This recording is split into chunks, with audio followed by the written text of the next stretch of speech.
Okay, so that's how one of Disney's most well-known villains got their start. That's where they came from, but it still did not explain why she wanted to murder and wear puppies.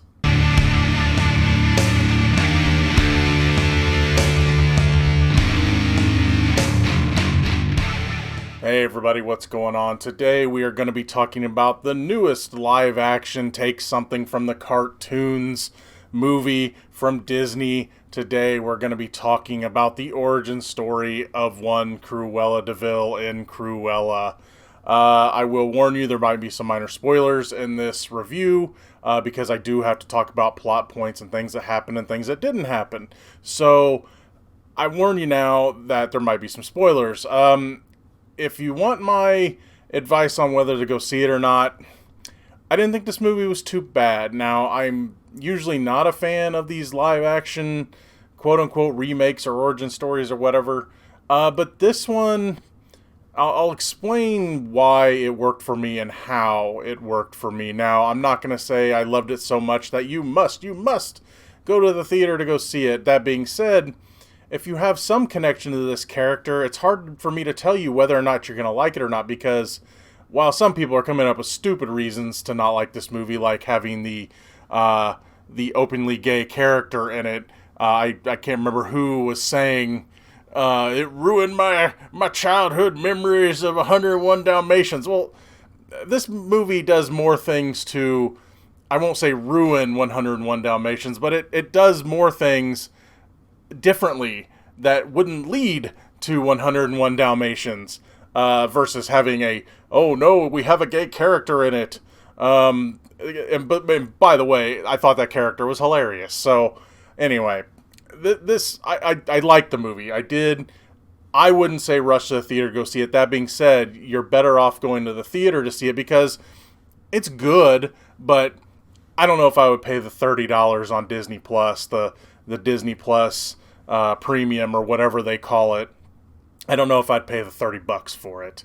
That being said, if you don't want to drag the kiddos to go see this at the theater, it might be worth it. Because when I was in line to get my ticket or to turn in my A-list ticket, there was a family of like five, and I mean just them buying food was like $50. So, I mean, there is that argument, of is it cheaper to do it at home? It might be worth it for some. But for, like, just one or two people going, it still might be close to $30, I guess, because then you can buy your own food or whatever. But I thought it was a good movie. I enjoyed it. I probably won't watch it again. And in the end of this review, I am going to talk about where I think this might be going, because, technically, I think we're going to be remaking, or should I say reimagining 101 Dalmatians coming up later on. And I've heard rumors that they're already talking about a sequel to this. So I'll talk about that. But I did enjoy the movie. I wouldn't say I highly recommend it. If you don't have any real connections to 101 Dalmatians, like I saw it in the theater as a kid, but I don't really have this big time love for that movie. I just remember enjoying it as a kid, and honestly, I can't even remember the last time I watched it. It's been forever. And I never watched the live action 101 and 102 and all that Dalmatians either. So again, I just didn't have a connection to it. So I was kind of going this into somewhat of a clean slate. I remember enough to remember some of the characters, especially the ones they bring into this. I don't know if I caught them all, but I do remember a lot of the main ones. So anyway, what this movie is about is they literally show Cruella being born, but we find out that she was born with a bit of a mean streak. She's named Estella, but when her mom calls her Cruella whenever she does something bad, like gets into trouble, where she's like, "Don't let Cruella out." And don't get me wrong, her mom's not like ripping on her or anything. Her mom loves her, and she's doing the best she can to take care of her on her own. But when the last straw at the school she's going to happens, they have to pack up everything and move to London.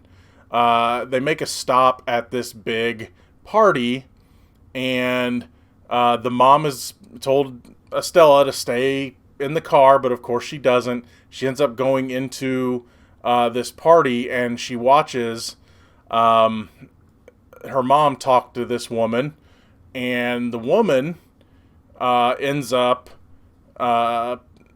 watching her die.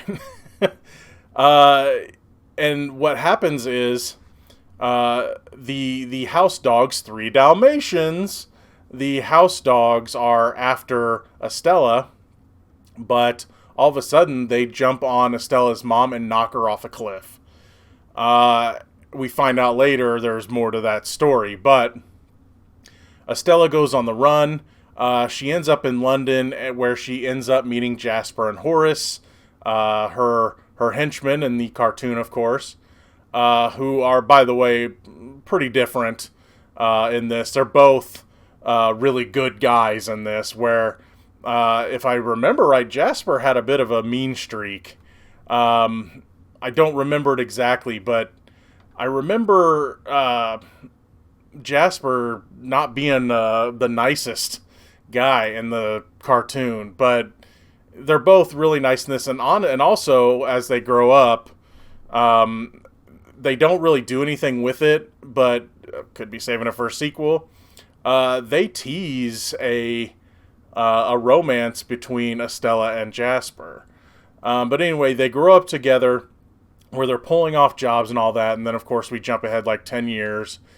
And through a little bit of chicanery, Jasper gets Estella a job at one of the biggest fashion companies in London, led by Emma Thompson's The Baroness. She ends up with a job, but then it comes to find out that the Baroness has been hiding some things, not purposely from Estella, but has been hiding some things when some things come to light, and Estella wants revenge, so that's when Cruella comes out. Okay, so here's the thing. I gotta talk about this first, because this is a big thing for me. If you go into this movie expecting it to lead into the 101 Dalmatians that you know, you're going to be disappointed. Because even though this movie, I will tell you this, they do tease that that's exactly where it's going to lead into. Because while it's a story about revenge, for a time, Cruella is not the hero. She starts to become meaner and meaner and meaner. And I was like, okay, yeah, the Baroness is bad, but Cruella's going to be worse, right? She's going to end up being the villain. Well, no. Like they've tried to do with Maleficent and things like that. They try to turn the villain into the hero, and it makes me... I was joking to myself watching this movie. It's like, what's next? We gonna do a story about the origin of Scar, and then it's gonna find out that Mufasa was the bad guy or something? But no, they try to make her a sympathetic character, but she starts showing an evil streak, and you're thinking she starts treating Jasper and Horace badly, and so you think that's where they're going with this, but no, they do turn it around to where I won't say Cruella becomes the hero, but she's not really the villain. She starts doing some things for good, even though she's doing them in kind of a, she's playing dirty, so to speak. And so, I'll tell you what, though, it did work for me. If you you can forget that, if you forget the cartoon, if you forget that the cartoon exists, and because the whole time you're going to be going, oh, this is supposed to lead to this, and this is supposed to lead to this. Why isn't she doing this? How is this going to happen? Why is she showing, okay, she shows love for the Baroness's 3 Dalmatians, even though the dogs kind of killed her mom.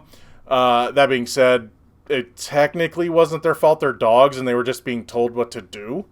But she shows love for these dogs, and they do show Cruella wearing a spotted dress, and they have a whole news story in there where they're saying, did she really kill dogs to make this dress. And she says she's going to do it. She looks at the dogs. They make a wonderful dress. And Jasper's all freaked out. She's like, I'm just kidding. And he's like, it's hard to tell sometimes when you're. Because once they made that joke, I'm like, oh, that's where it's going. Because she's saying she's not going to kill the dogs and skin them and make clothing out of them now. She's not going to do it later in life, like in the cartoon. So that's what you have here. You have them making, like, they're reshaping what 101 Dalmatians is going to be. Now, I don't know how the 101 Dalmatians would happen, because of all the dogs getting taken and everything in that. But I do know where two of the characters from 101 Dalmatians come from. So, or when I say characters, it means not ones in the movie until the end. Because there are some other characters from 101 Dalmatians.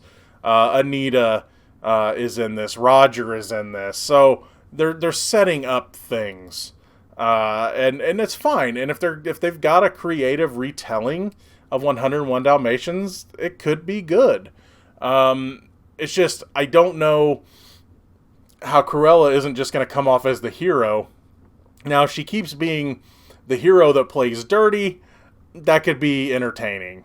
Because Emma Stone is really good in this. I mean, she goes for it all in this, and I thought she was really good as Cruella and as Estella, because technically they're kind of two different people. I won't say they're split personalities or anything, but I mean, she talks about them like they're two different people, and in parts of the movie, they're definitely, especially in the end, they're treated like two different people. So she was really good in this. And again, as I mentioned, they do kind of tease a romance between Cruella and Jasper. And honestly, it could work. It really could, because only for a time in this movie does she treat Jasper and Horace like they're her underlings. Because they have this whole family dynamic, because when she joined them, they just kind of grew up together. They were together for like 10 years from kids to adulthood. So there's that there too. And really, if they're going to continue this, I could see, and this is where some spoilers might come in, I could see Emma Thompson's character coming back as the villain in 101 Dalmatians, and she would probably take the place of what Cruella did. If they're going to do 101 Dalmatians, I think maybe she would be the one taking the puppies. Now, she wouldn't have Horace and Jasper as her underlings, but who knows what they'll do.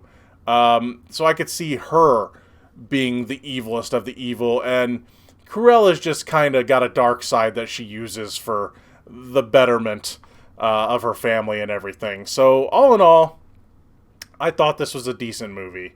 I loved, I think the dog's name was Patch. It was this little dog of Horace's that had an eye patch. I don't remember that being in 101 Dalmatians. Again, it's been forever since I watched it, but him and that dog are hilarious. He dresses the dog up as like this massive rat thing, because he's pretending to be an exterminator on one of the jobs. So I love that dog too. The movie is fun. There were some kids in the theater. They seem to be enjoying it a lot.